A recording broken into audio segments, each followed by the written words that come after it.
Final bosses are the final exams in video games. Good final bosses test all the skills you have learned and are fun at the same time. However, in my opinion, a good final boss also has to have a good connection to the story and a fair way to tie up the game's plot. There are many good and bad final bosses, but today I'm going to be looking at my top 10 best final bosses in video games. First of all, before I start, I would like to point out that if there are 2 consecutive bosses in a row, I count them both as the final boss. Even if there is a break period between them, like a save point or a place to heal. Alright, now that I've gotten that out of the way, let's get ready for number 10. Wait a minute! Before you continue on, I just want to let you know that there will be spoilers. And above all else, there will also be, oh my, cussing. Are you fucking happy now? Anyways, enjoy the video.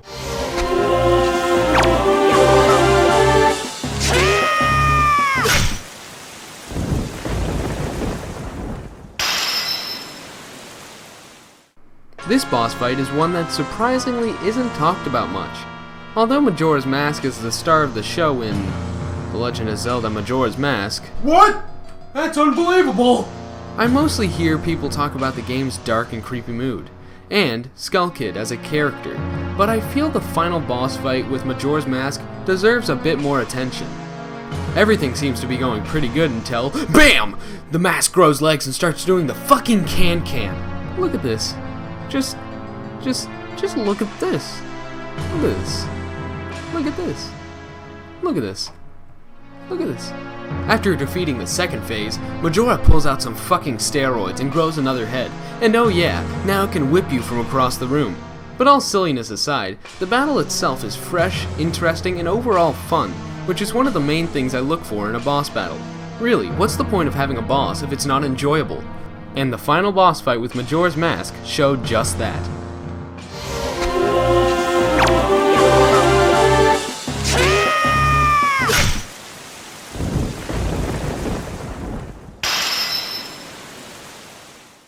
Metroid Prime 2 is a very widely overlooked game in my opinion. Greatly overshadowed by its amazing predecessor, Metroid Prime 2 focuses on a light world, dark world mechanic, very similar to that of The Legend of Zelda: A Link to the Past. Basically, you crash land on a planet that has essentially been morphed into 2, one in the light world and the other in a parallel universe ruled by shadows. Throughout the game, you travel back and forth between these 2 worlds, facing creatures called Ing. They're like shadow spiders or some shit, I don't know. But what I do know is that their leader is pretty damn badass. Emperor Ing has 3 forms. While fighting the first form, Emperor Ing takes on the shape of a gaseous cloud that is protected by barriers and tentacles. This form is all about agility and precision. The second form is a hard ball-like structure with poisonous gas emanating from its cracks. This form is all about having fun while you bomb them cracks. The third and final form is basically a massive Ing, which controls both the powers of light and dark. If he's using dark powers, you use light. If he's using light powers, you use dark. The premise is simple, but the battle is far from it. This form is all about endurance, and altogether I feel that all of these different traits work together to make the final battle with Emperor Ing really enjoyable.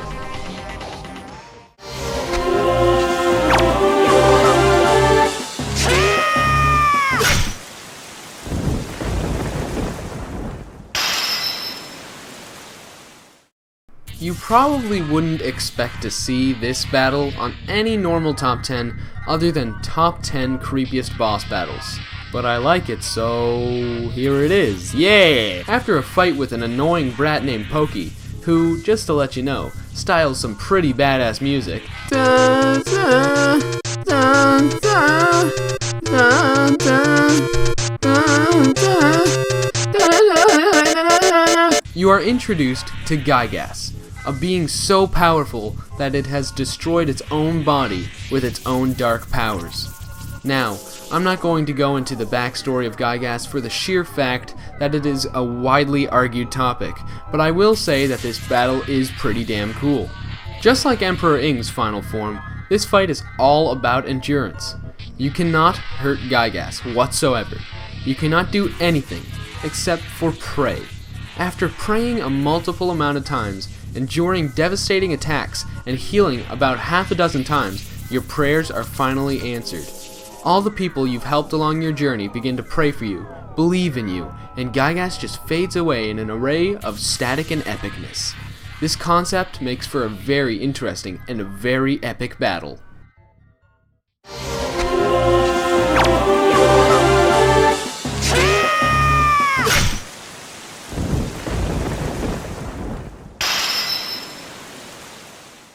Mario & Luigi Bowser's Inside Story was the second Mario RPG I ever played, the first being Paper Mario. God, I love that game. Anyhow, Bowser's Inside Story had an array of funny characters, silly dialogue, and an overall joyful tone, but when it came to this final boss, epic was the only word that came to mind. The music that plays during this battle is astounding. I never, ever would have believed this music to come from a Mario game. But here it is. Sure, it sticks out like a sore thumb, but man, is it cool. It really sets the tone for your whole adventure, which was weird but unique, and now, here you are, facing an evil clone of Bowser, who is already evil, mind you. Anyways, this fight is long, but generally easy, except for that one part where you have to mash the X button like crazy. Unfair piece of shit QuickTime event. I'm not going to go into depth about the details of this battle, because it is a battle that you really just have to play to enjoy. You don't want to watch the game, you want to play the game, and really, I can honestly say this is one of the best Nintendo DS games, so pick it up if you already haven't. It is so good, and so is this final boss.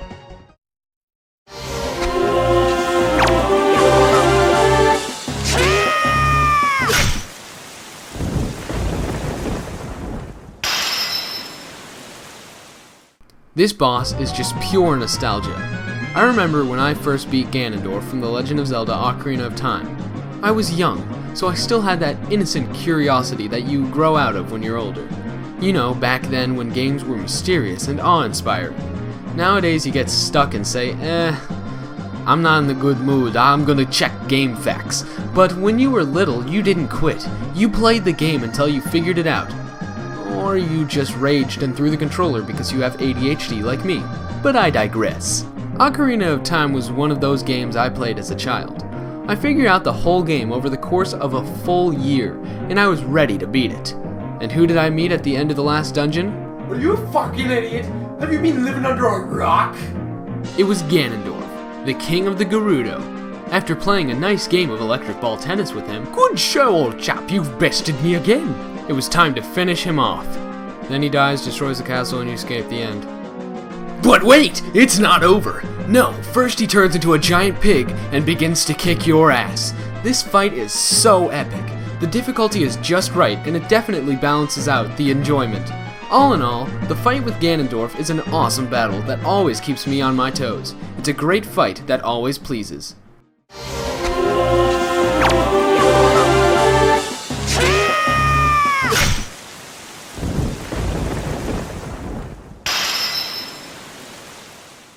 Number 5 is a tie between two Metroid bosses. The battle with Mother Brain is a slow but epic fight with the leader of the Space Pirates. It ties up the plot of Metroid, Metroid 2, and Super Metroid really well, in a scene that was astounding in the SNES times. But when it comes down to it, Mother Brain is just a simple battle of target practice. Metroid Prime, on the other hand, is a great battle that makes use of all your weapons and equipment. The first phase has you switching between the Power Beam, the Wave Beam, the Ice Beam, and the Plasma Beam to break through Metroid Prime's different energy shields. The second phase has you switching between the Normal Visor, the Thermal Visor, and the X-Ray Visor to locate the now invisible Metroid Prime. The way the Metroid Prime fight uses all of your equipment is astounding, but I just couldn't bring myself to put it above the Mother Brain fight, so yeah, they're tied. Yeah!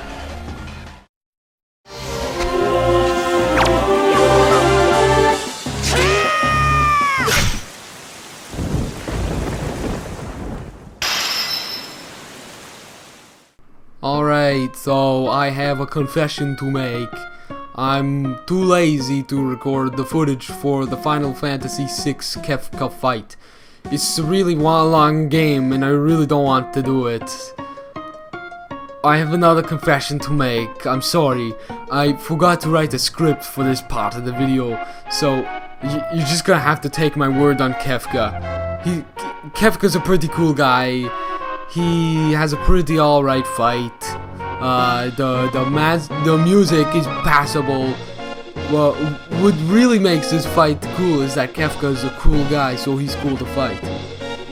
Yeah! Kefka's number 4! Yeah!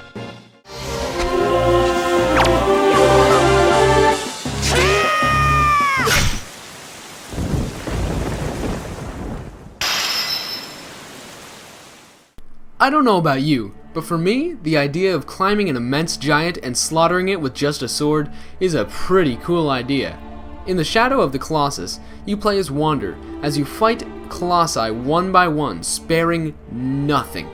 Once you have slayed 15 of them, you can tell your adventure is coming to a close. You only have one more beast to kill, and boy, is he a nasty motherfucker. Malus is by far the largest boss in the game. The battle begins before you're even within shooting distance of him. Before you know it, this colossal beast is throwing lightning at you, and you have to find a way to reach him, climb him, and kill him. The battle truly tests all of your skills that you have learned in your previous battles, and it is one of the most epic battles I have ever partaken in.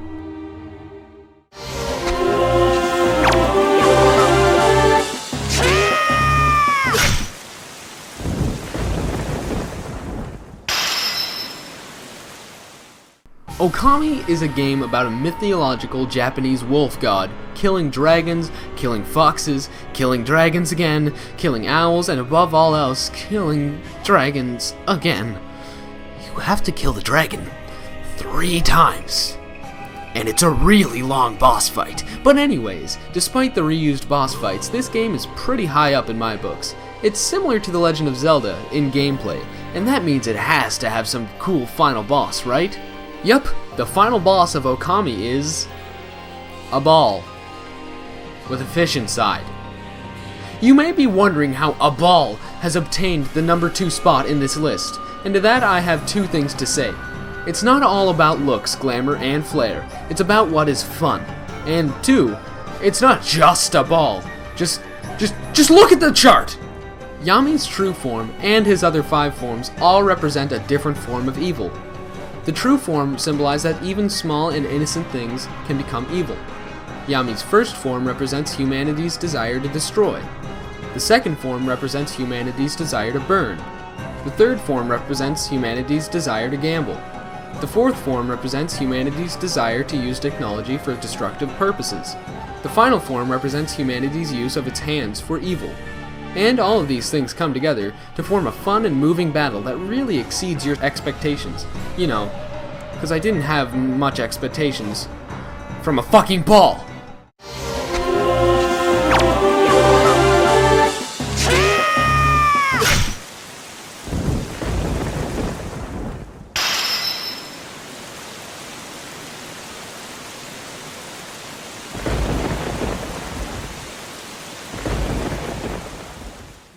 It's not very often that I find myself creating an emotional bond with a video game.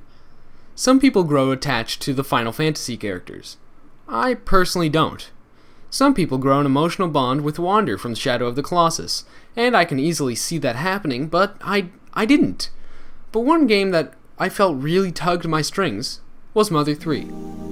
Mother 3 has a lot of backstory, and if you're looking for backstory on Mother 3, this is not the video for you. I will, however, run through the basics. Mother was a game created for the Famicom, which was a Japanese version of the NES.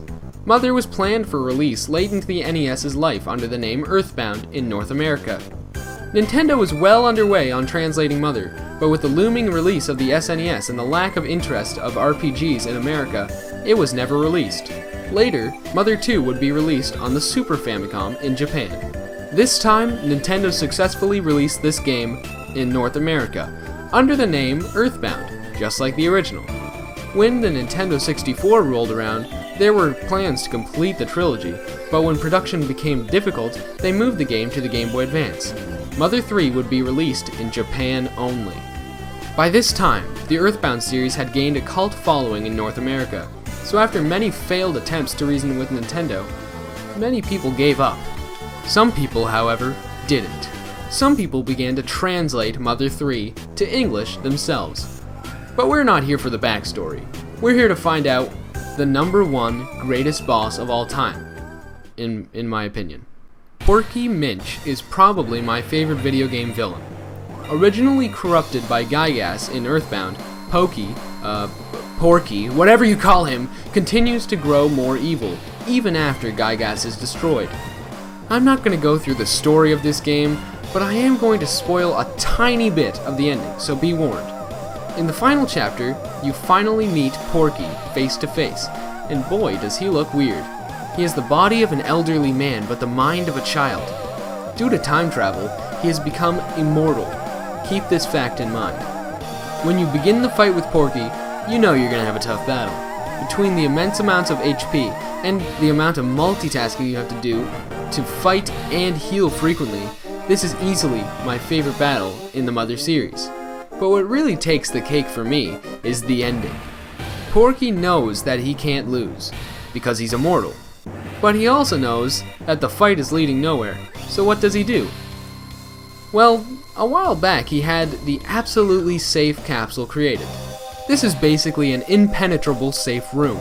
It can never be destroyed, even during the end of the universe.